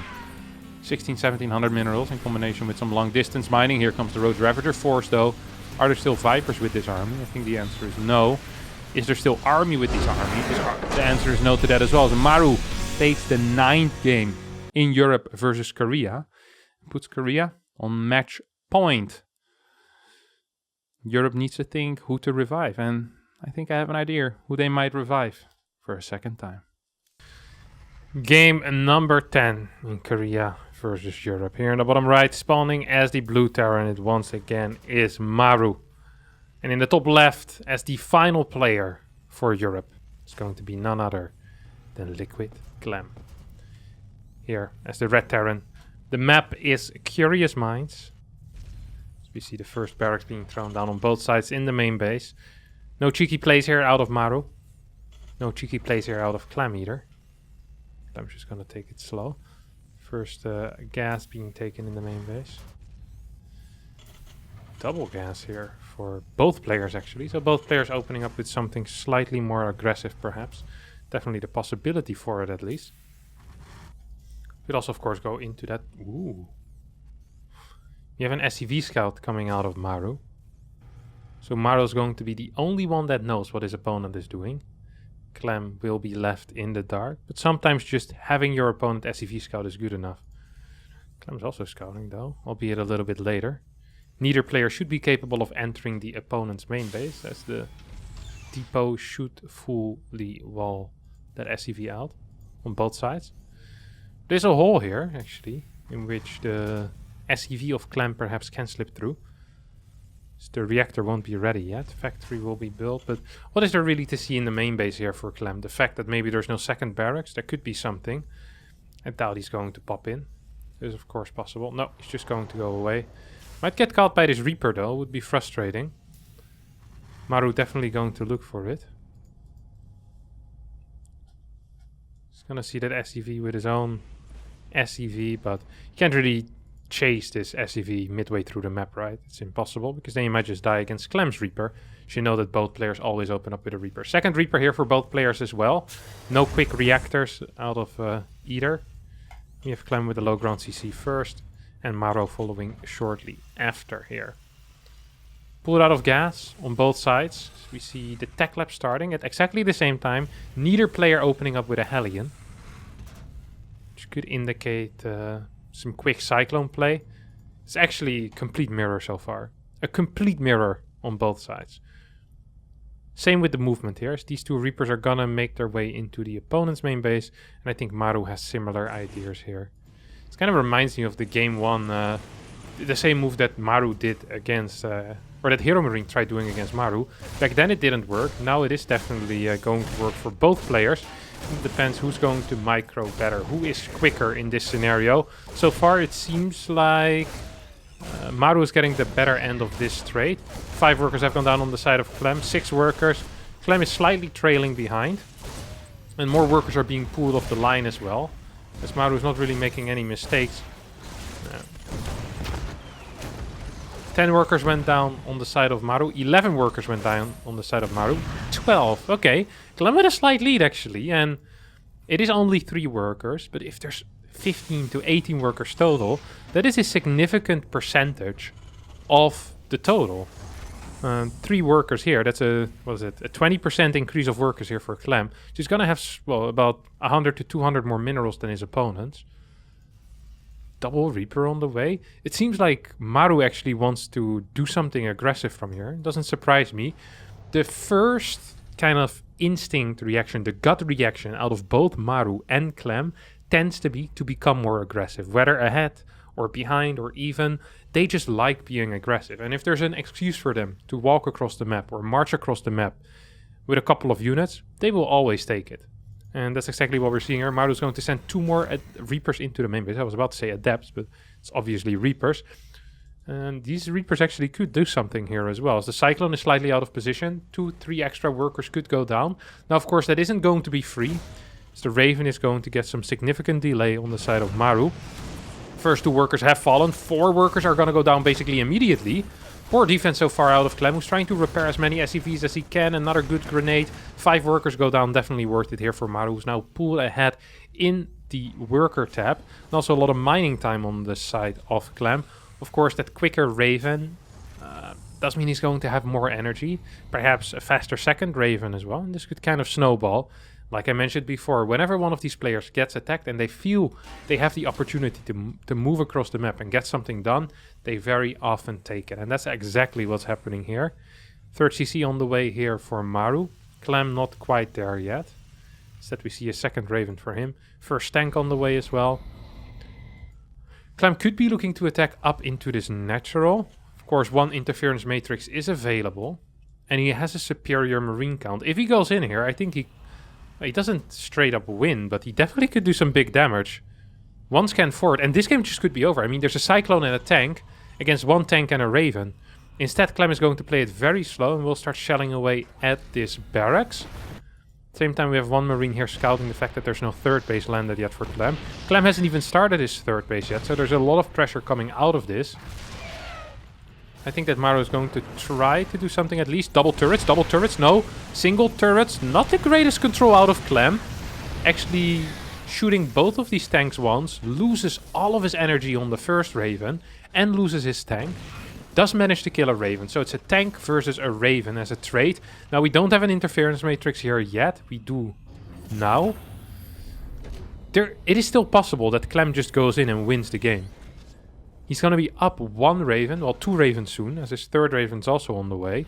And he's just going to keep getting more and more energy. Now let's not forget that Maru is not aware that there's no third base here. And now Clem is finally building it on the low ground. Clem is just going to be capable of sieging this location for a bit and really getting a big container. Oh, sloppy play out of Clem, loses the Cyclone, that's a big deal. That means the Cyclones for Maru are now a little bit safer. Or sorry, the Ravens for Maru are a little bit safer. He's going to actually send this Raven across the map. Start his own Viking production. Is that a 4th Raven? I've never seen a 4 Raven build. Clem is practically all in with this. He's wanting his opponent to move out, to take that low ground forward base. And in that case, that's when Clem wants to pounce. He's just going to go. He's getting his extra barracks as well. So he needs to do damage. But he doesn't necessarily need to kill his opponent. Just denying that low ground for a little bit longer might just be enough. Raven's going to go in though, and we'll have 2 auto turrets here. As I think Clem, as long as he doesn't take too much damage against the Raven, might just be fine. He needs to somehow figure out how to bait Maru into walking down though. Because as long as Maru is up in his own main base, Clem can't really do very much. Tanks on the high ground there are going to be capable of shelling away that Marine. And this Marine is going to spot the defensive position here out of Clem on his own third base. So once again, this Raven's going to move in and most likely we'll get another 3-4 workers here. Is that the correct call? No, loses only 2 workers, so perhaps it was. Maru insanely patient here, by the way. I really like that.